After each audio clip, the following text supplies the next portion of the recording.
If you ever receive an interview call and your first reaction was panic, I want you to pause for a second. That reaction is more common than you think.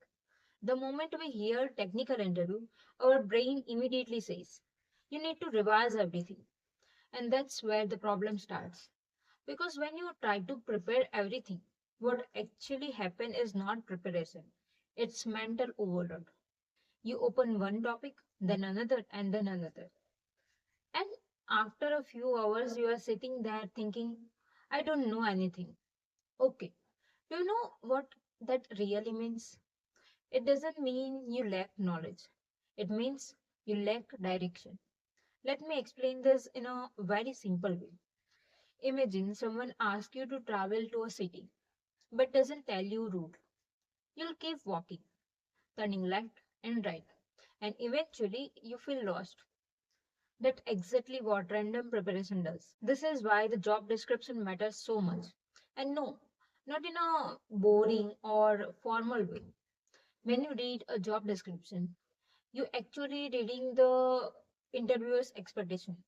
They are telling you what kind of problems they deal with, what skills matter daily, and what kind of person fits the role. But most people skim it. They read it like checklist instead of a conversation. If you slow down and actually look at the word they repeat, the skill they emphasize, the responsibility they highlight, your preparation suddenly becomes lighter. You stop asking, what should I study? And start asking, what should I focus on? That one shift reduce half your stress. So I'm not going deeper into this. I've made separate video for this topic. You can watch it by clicking on the card or I will add the link in the description. Now let's talk honestly about experience level because fresher and experienced professional often feel pressure in a very different way. If you are a fresher, your fear is usually what if I don't know enough? If you are experienced, your fears become what if they expect too much from me? Both fears comes from the same place, assumptions. Interviewers doesn't expect fresher to be perfect. They expect curiosity, clarity, and willingness to learn. And for experienced professional, they are not testing memory. They are testing judgment. They want to see how you make decision, how you explain past choices, how you handle uncertainty. So preparing for interview is not about revising notes. It's about revisiting your thinking process. Now here's something most people never do. And this is where confidence actually comes from.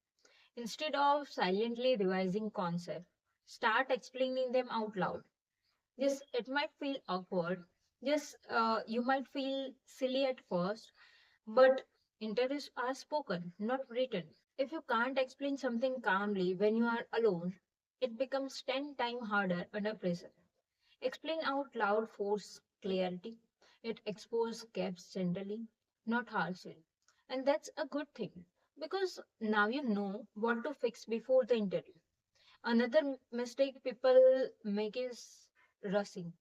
They believe faster answer means smart answer. No, they don't. In interviews, speed often look like anxiety. Taking a moment to think, saying, let me think this through, pausing before speaking, these are not weakness. They are signals of composure. And composure is rare. Interviewers remember calm candidates. Now let's talk about mock interviews because this is another area where people get it wrong. Mock interviews are not for proving you are ready. They are for showing you where you are comfortable. If you treat mock interviews like a test, you miss the point. The real value comes from noticing where you hesitate, where you rush, where you over explain, and where you under explain. That awareness alone improve your next interview. And finally, I want to say this because nobody tells you. Preparation should make you feel clear, not exhausted.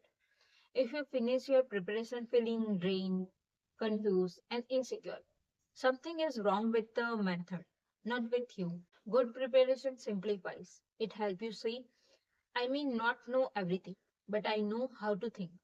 And that mindset alone change how you show up.